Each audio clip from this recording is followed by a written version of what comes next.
Welcome back, vlog. We're here at TG, the gym, San Diego. What place better could we be right now? We're in the outdoors. It's a little overcast here right now, but it's fine because the lighting gets 10 times better. We're hitting chest and triceps today. We're gonna take you through it. We're literally doing, hold on, just so we can like pre-frame. We're doing 7 total movements. We're doing 8 total working sets. This entire workout is 8 total workouts. Oh yeah, Chad, that's not enough. You fucking watch. We're starting off with just light cable flies, 3 sets of 15, and then light push-ups, 3 sets of 15. Just get some blood flowing in there, get the pressing motions down, get the stretching motions down, the contractions in, and then we'll start moving some heavy ass fucking weight. All right. Oh, that's nice, dude. Make sure you're starting your flies all the way back here. Feel that stretch. Elbows all the way together. Oh, that's nice. There we go.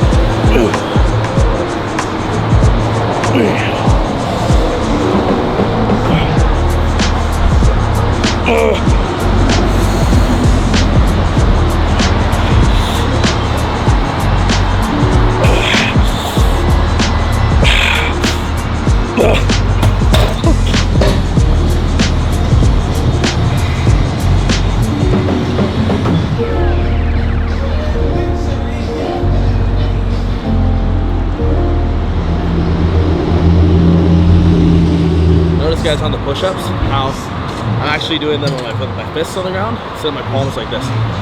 Understand one thing, you don't want to do any sort of pressing movement like this, right? You can feel a ton of forearm activation. One thing to understand when you train, guys, is like mentally and neurologically controls your entire firing pattern. So if your wrists are bent back in a bent back position, like it's gonna take mental capacity for you to feel your forearm pain, wrist strain, etc. So the more you're in a neutral grip with any pressing movement, shoulder press, dumbbell bench, barbell bench, cable fly, you're going to engage your chest a hell of a lot better simply just because of that reason. It's a lot easier to contract your chest coming across like this than it is like this. Try it out. What we're doing here is 1 set of 15 to 20. Okay? So 1 set of 15 to 20, and then after that, you breathe 15 times. You literally count 15 breaths out. Go again to failure.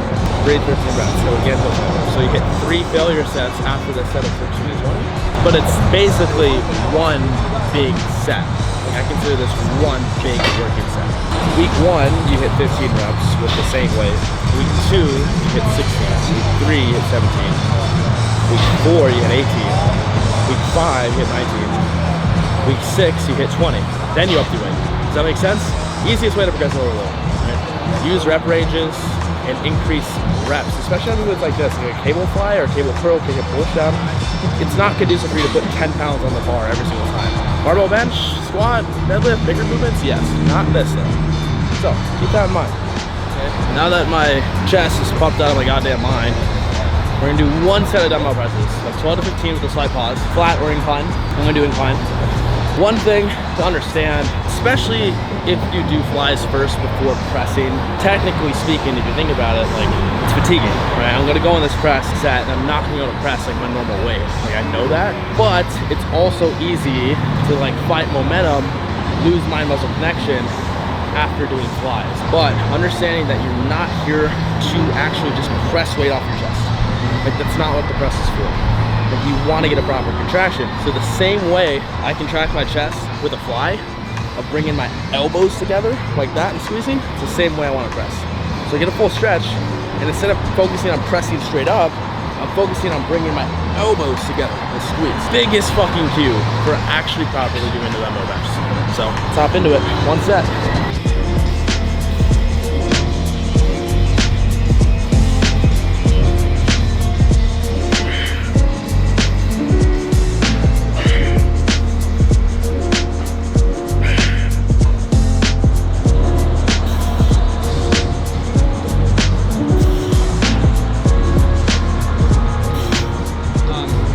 Don't make the mistake I just made. When I train alone, like this is my toxic trait. I don't fucking rest long enough. Like, I get so giddy and excited to go into the next movement. Like, I'm feeling a great pump. Like, I'm just like moving, you know, like I'm moving. Like, I don't want to rest. So like, I go into the set way too early. And 75 pounds did not move as effectively as it did on that, like, that second half set, right? So take note of that when you go into your next session. You're like, okay, like, if that set felt trash, maybe give myself a few more minutes before going into it. Because, like, technically I did kill myself on that 5 beforehand, but you learn your lessons, you move forward, you look to improve next week. After this, we have 2 sets of a machine press. I could choose Smith machine press or hammer. I'm gonna choose hammer. Works better with my anatomy. I have very long arms. So like, barbell pressing for me isn't really that effective. So I'm gonna do machine presses. 1 set rest pause style. So the goal is to get to 17 to 22 total reps with 3 attempts. See what that looks like. The way to explain cues is to do it while I'm not actually doing the working set. So like, one thing for chest guys, when you press, like right when you're about to contract, meaning elbows are together, don't just put your elbows together, but like dig yourself back with your elbows together. So right when you're about to squeeze, boom. When you're about to squeeze, boom. Drive back, push forward.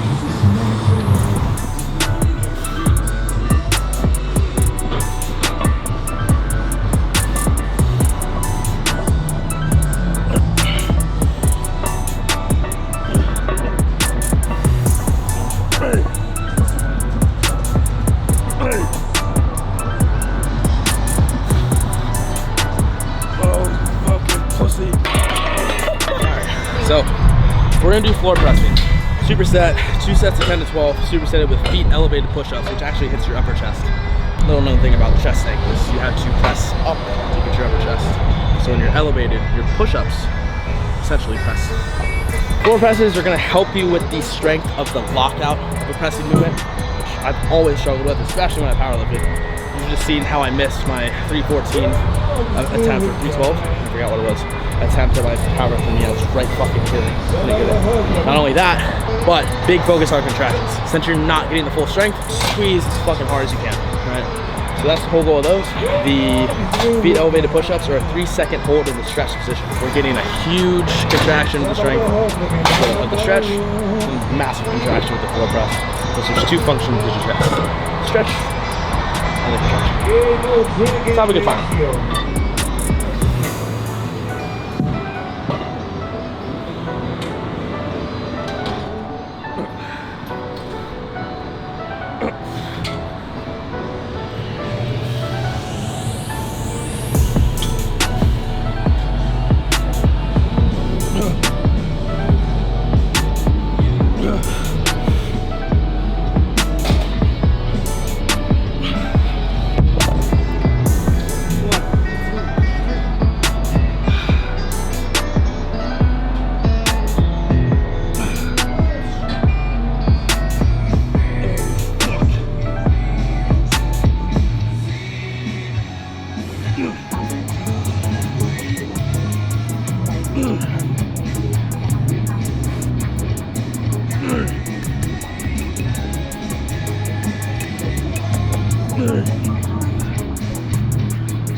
I talked about this on my story yesterday. Failing in the gym, 1, is okay.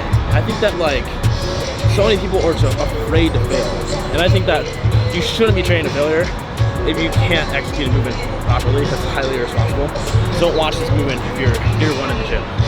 Don't watch this workout if you're year 1 in the gym and expect to perform like I am. Like, that's just honest. But like, even for more experienced lifters, and as I work with clients past 6, 8, 10 months, execution's flawless, we're really starting to push intensity, engage it right. Failing is okay, and learning to fail is important. And that, obviously, just pop myself down.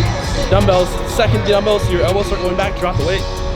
Squat rack, you're about to fail, fall forward. Getting pinned under a machine on a leg press or pec on the squat is okay. Like, be willing to push yourself to that fucking level. No one's judging you for failing. I said this also, if you're an experienced lifter and your gym doesn't let you drop fucking weight, get a new fucking gym. I'm gonna be honest. If you're 3 years into lifting and you're still lifting at Planet Fitness, you're holding yourself back, let's graduate. I'm serious, there's levels to this shit. And you gotta be willing to put yourself through every fucking level. Like, reality is the more muscle you have, the harder it is to grow. So you gotta work that much fucking harder. Like, again, if you're a beginner, try this workout, you'll probably die, probably hurt yourself. So don't do it. Start with the basics, dude. Fuck. That's unilateral movement. It's a bilateral. I don't fucking know. Honestly, guys, I'm gonna be very fucking upfront with you guys. Like, one, like, I may look like I know what I'm doing, but like 90% of the time I don't know what the fuck I'm doing. I'm just learning. Like, I don't know anything. I just like give little tidbits where I can. Like, when it comes to big words, I get really confused. The thing with fitness is there's a lot of big fucking words. And like, I know what the big words are, but sometimes I forget. So, single arm work, let's just say that. It's much easier this time, right? Single arm work is needed for everything. Gotta have symmetry. Always work the weaker arm first. I'm gonna start with my left arm. Right, 15 reps. Okay. I'm going to then do 3 rest pauses again. So 3 attempts to failure, 15 breaths between, 1 arm at a time. So full left arm, full right arm, and then we'll finish things up. So 2 tricep movements today. That's all you can do. To go, instead of going here, try what works for you. This can work well for some people, for me it doesn't. I get much better stretch out of here going across the body because I'm putting myself at a harder leverage. Put yourself at a mechanical disadvantage and make your muscle work 2 times as hard and you'll see 2 times the gains. Quote me on that, honestly.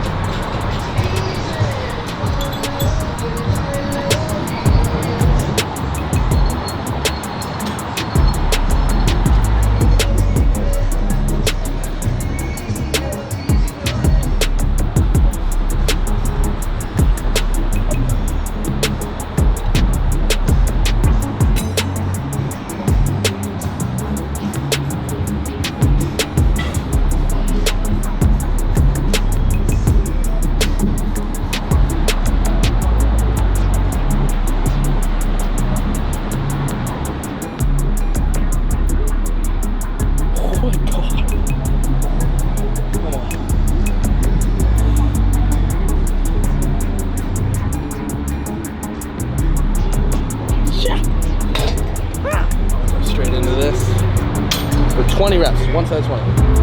Oh God. Again, full stretch the elbows, fully extend the rope outwards.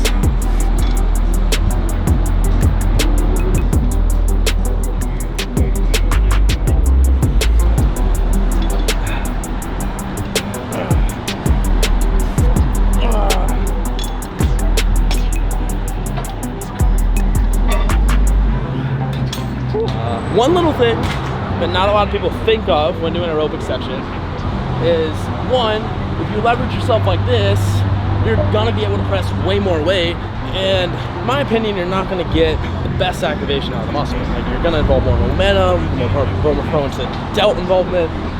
So stand straight, tuck your ribs, and don't lock out your knees. Squeeze your glutes to keep your knees soft. So this way, you're not at all like thinking about like squeezing and engaging the core the whole time, but you're in a much more natural position to only focus on your triceps. Again,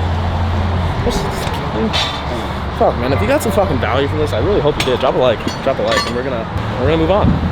See you in the next clip. All right, now we're gonna talk about the 3-step process to growth, and it's fatigue, recovery, and adaptation. So obviously we need to have some sort of overload and stimulus response and some sort of fatiguing that happens to our muscles to then force us into a recovery phase, which then creates an adaptation, which is growth. So when we talk about overload, this is the disruption to your homeostasis. Like, this is disrupting where you're just chilling at. Like, if you're lifting 40 pounds for 10 weeks straight, like, you're gonna understand that, like, hey, your body's gonna get comfortable with 40 pounds, and then by like week 3 or 4, 40 pounds is gonna feel a hell of a lot lighter. So you need to then overload to disrupt your homeostasis, and through that overload response, you're going to force yourself to recover and then adapt and grow. When we talk about fatigue, Fatigue is what inhibits your ability to then perform an overload, right? When we talk about adaptation, again, this is the force of actually growing. This is where you are successfully recovering, getting stronger, seeing gains consistently, and that's what adaptation is. So one thing to understand is your body's always going to prioritize recovery at the end of the day. Like if you are overtraining, if you're pushing yourself way too hard, if you're overloading too quickly, your body is going to respond by making you feel more tired, sleepy. Your body's gonna want to take more naps. Like even your overall sleep can be inhibited by that. So your body's always gonna want to force you into a recovered state. And that's a good thing. Like you want your body to be forced to recover, but there's a fine line here of where we can push ourselves too much or too little. So if we have poor overload, like we're not doing enough in our training sessions, they're really, really easy, you're not actually, you're not gonna be able to force your body into a recovery phase in that at all. If you're doing too much of it, then your body's gonna need too much recovery and it's trying to catch up with yourself and you're gonna be way too fatigued to then see an adaptation, and you're probably going to lose strength and lose muscle. Overload in order to see optimized adaptation. And this is why we talk about different volume landmarks like minimum effective volume and maintenance volume, all the way up to maximum recoverable volume. If you're working at 20 to 24 working sets plus consistently, you're probably going to get burnt out, tired, your body's going to want to sleep more, recover more, you're probably going to feel fatigued, and then your gains are going to be inhibited because you're going to lose strength and lose progress at the same time. So it's important to work yourself through these ranges in order to see proper recovery and optimize adaptation, meaning you're starting on the lower end of the spectrum, we talk about this all the time, 10 sets, working all the way up to 20, even a little bit north of 20, then coming back down, and now when you're able to overload again, you can lift with heavier weight. You never want to get yourself to a point to where you feel like you have to lose strength. Right? You never want to get yourself to a point to where you lack motivation going to the gym because you're just too tired, too fatigued, and training's beating you into the ground. So when you guys are highly stressed, training is a strenuous activity. Like it's going to put stress on your body. On top of that, let's say like your girlfriend dumped you. On top of that, let's say you're not sleeping. On top of that, you're having a lot of issues at work. On top of that, you're missing meals. You're going to be overflowing the amount of stress on your body, and it's going to inhibit how you can perform. Like performance at the end of the day is your driving force of progress. So by inhibiting your performance and you're going to the gym, you're losing strength, you're losing muscle, you're feeling constantly fatigued, like you're not going to make any results, you're not going to adapt the way you want to. So when we use recovery tools like great sleep, hitting our meals, hitting our calorie goals, like you need to understand that like you need a proper amount of fats to absorb your nutrients, you need a proper amount of fats for proper hormonal function. You need a proper amount of carbs to have energy to train and recover, and you also need a proper amount of protein to then rebuild damaged tissue that you were then damaging in the gym. So all those need to be in alignment in order to create an adaptation response. Now, certain side effects from high fatigue that you may be feeling is decreased performance in the gym, of course. You could even feel like decreased sex drive, your sleep could be worse, decrease in speed and power of your lifts. Like one thing to understand, guys, is like through a training block, you want to see that like the explosive, like concentric portion of a movement is moving fast. Like if you're using the same weight and like your rep speed's getting slower, you're probably hitting a wall in your training and you need to back off intensity and then rebuild, aka a deload week, to prevent you from feeling those symptoms of high fatigue. Today, this 3-step process to see optimized adaptation and muscle growth comes down to understanding overload and fatigue and where that fine line is for you, and understanding that like you don't want to push yourself to a high fatigue state. If you do, learn to be able to back off and then rebuild past that, because the last thing you want to do is accumulate too much fatigue. If you accumulate a ton of it, it's going to take a lot of work to get yourself back to a point to where you're not fatigued as much. Like on the small end of the spectrum, you might have started off like week 1 of a block and you're like sore as shit. Like, okay, go into the next week and understand that like, okay, since I'm really sore, I probably had to lift the same amount of weight and get the movement patterns down again before I can like progressive overload. Otherwise, too much fatigue is going to build.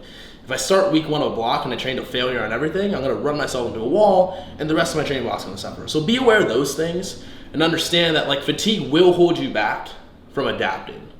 right? You want to push yourself to a point to where you are recovering properly, hitting your meals, sleeping, right? Getting your steps in throughout the day, even meditation, like things to ground you and leave you out of that high stress state, and you're going to create adaptation. So many things come into a play besides just eating your meals and training itself, but actually understanding where your stress is at, caffeine's at, water's at, your digestive system's at, like all those things matter. So those are the 3-step process that you need in order to continue gaining muscle in your journey.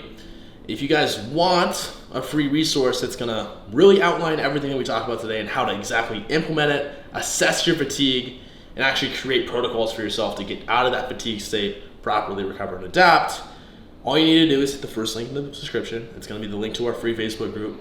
We're doing literally specific trainings with PowerPoints like multiple times throughout the week, giving you guys a ton of value and giving out these resources to you weekly to help you in your fitness journey, along with a ton of people that are gonna be there to support you and encourage you to keep going in your fitness journey. So this group is absolutely free. Hit the link in the description, join it up, and ask for that free resource in the group, and I'll get it out to you. That said, peace out. Hope you learned something. Drop a like on this video, and I'll see you in our community.